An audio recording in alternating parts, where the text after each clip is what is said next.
ಎಎಸ್ಪಿಗೆ ಕೈ ಎತ್ತಿದ ಸಿದ್ದರಾಮಯ್ಯಗೆ ಆರ್ ಅಶೋಕ್ ಟಾಂಗ್ ಕೊಟ್ಟಿದ್ದಾರೆ. ಸಿಎಂ ವಿರುದ್ಧ ಏಕವಚನದಲ್ಲಿಯೇ ವಾಗ್ದಾಳಿಯನ್ನ ಮಾಡಿದ್ದಾರೆ ವಿಪಕ್ಷ ನಾಯಕ. ಸಿದ್ದರಾಮಯ್ಯ ಶಾಂತಿ ಶಾಂತಿ ಅಂತ ಹೇಳ್ತೀಯಲ್ಲಪ್ಪ, ಪೊಲೀಸ್ಗೆ ಹೊಡೆಯೋಕೆ ಹೋಗೋದು ಶಾಂತಿನ? ಆ ಪೊಲೀಸ್ ಅಧಿಕಾರಿ ನಿಮ್ಮ ಮನೆ ಕೆಲಸ, ನಿಮ್ಮ ಮನೆಯ ಕಸ ಹೊಡೆಯೋಣ, ನಿನ್ನ ಶಾಂತಿ ತೋರಿಸಿದೆಯಲ್ಲ ಅಂತ ಅಶೋಕ್ ಆಕ್ರೋಶವನ್ನ ವ್ಯಕ್ತಪಡಿಸಿದ್ದಾರೆ. ಏಕವಚನದಲ್ಲಿಯೇ ವಾಗ್ದಾಳಿಯನ್ನ ನಡೆಸಿದ್ರು ವಿಪಕ್ಷ ನಾಯಕ ಆರ್ ಅಶೋಕ್.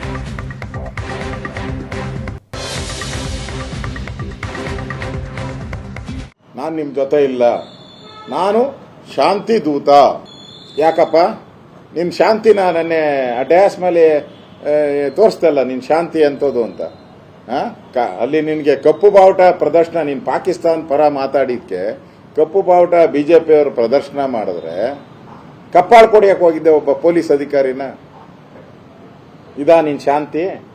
ಶಾಂತಿ ಮೊದಲಂತೆ, ನಾವು ಶಾಂತಿ ಪ್ರಿಯರಂತೆ. ಕಪ್ಪಾಳಕ್ಕೆ ಪೊಲೀಸರು ಕಪ್ಪಾಳು ಕೊಡಿಯೋದು ಶಾಂತಿನಾ? ಲೇ SP ಅಂತಾರಲ್ಲ, ಏನು ಮನೆ ಕಸ ಗುಡಿಸೋ ಆಳ SP? ನೀನು ಏನು ಓದಿದೀಯೋ ಗೊತ್ತಿಲ್ಲ, ಅವನು IPS ಮಾಡಿ ಬಂದವನೇ, ಎಕ್ಸಾಮ್ ಪಾಸ್ ಮಾಡಿ ಬಂದವ್ರೆ. IPS ಇಂಡಿಯನ್ ಸರ್ವಿಸ್ ಎಕ್ಸಾಮ್ ಮಾಡಿ ಬಂದಿದ್ದಾರೆ.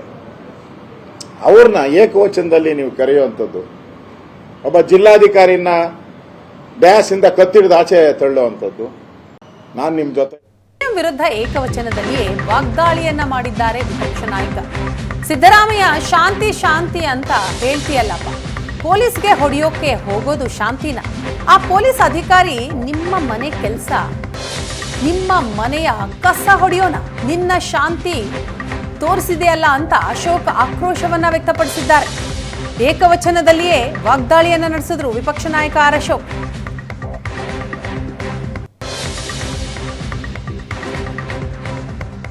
ನಾನು ನಿಮ್ಮ ಜೊತೆ ಇಲ್ಲ, ನಾನು ಶಾಂತಿ ದೂತ. ಯಾಕಪ್ಪ ನಿನ್ನ ಶಾಂತಿನ ನನ್ನೆ ಆ ಡ್ಯಾಸ್ ಮೇಲೆ ತೋರಿಸ್ತಲ್ಲ, ನಿನ್ನ ಶಾಂತಿ ಅಂತೋದು ಅಂತ. ಅಲ್ಲಿ ನಿನಗೆ ಕಪ್ಪು ಬಾವುಟ ಪ್ರದರ್ಶನ, ನೀನು ಪಾಕಿಸ್ತಾನ ಪರ ಮಾತಾಡಿದ್ಕೆ ಕಪ್ಪು ಬಾವುಟ ಬಿಜೆಪಿ ಅವರು ಪ್ರದರ್ಶನ ಮಾಡಿದ್ರೆ ಕಪ್ಪಾಳು ಕೊಡಿಯಕ್ಕೆ ಹೋಗಿದ್ದೆ ಒಬ್ಬ ಪೊಲೀಸ್ ಅಧಿಕಾರಿನ. ಇದಾ ನಿನ್ನ ಶಾಂತಿ? ಶಾಂತಿ ಮೊದಲಂತೆ, ನಾವು ಶಾಂತಿ ಪ್ರಿಯರಂತೆ. ಕಪ್ಪಾಳಕ್ಕೆ ಪೊಲೀಸರು ಕಪ್ಪಾಳು ಕೊಡಿಯೋದು ಶಾಂತಿನಾ? ಲೇ SP ಅಂತಾರಲ್ಲ, ಏನು ಮನೆ ಕಸ ಗುಡಿಸೋ ಆಳ SP? ನೀನು ಏನು ಓದಿದೀಯೋ ಗೊತ್ತಿಲ್ಲ, ಅವನು IPS ಮಾಡಿ ಬಂದವನೇ, ಎಕ್ಸಾಮ್ ಪಾಸ್ ಮಾಡಿ ಬಂದವ್ರೆ. IPS ಇಂಡಿಯನ್ ಸರ್ವಿಸ್ ಎಕ್ಸಾಮ್ ಮಾಡಿ ಬಂದಿದ್ದಾರೆ. ಅವ್ರನ್ನ ಏಕವಚನದಲ್ಲಿ ನೀವು ಕರೆಯುವಂಥದ್ದು, ಒಬ್ಬ ಜಿಲ್ಲಾಧಿಕಾರಿನ ಡ್ಯಾಸ್ ಇಂದ ಕತ್ತಿಡಿದು ಆಚೆ ತಳ್ಳುವಂಥದ್ದು. ನಾನು ನಿಮ್ಮ ಜೊತೆ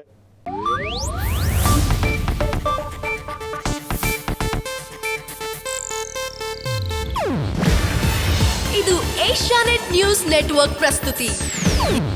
ನೀವು ನೋಡ್ತಿದ್ದೀರಾ ಏಷ್ಯಾನೆಟ್ ಸುವರ್ಣ ನ್ಯೂಸ್.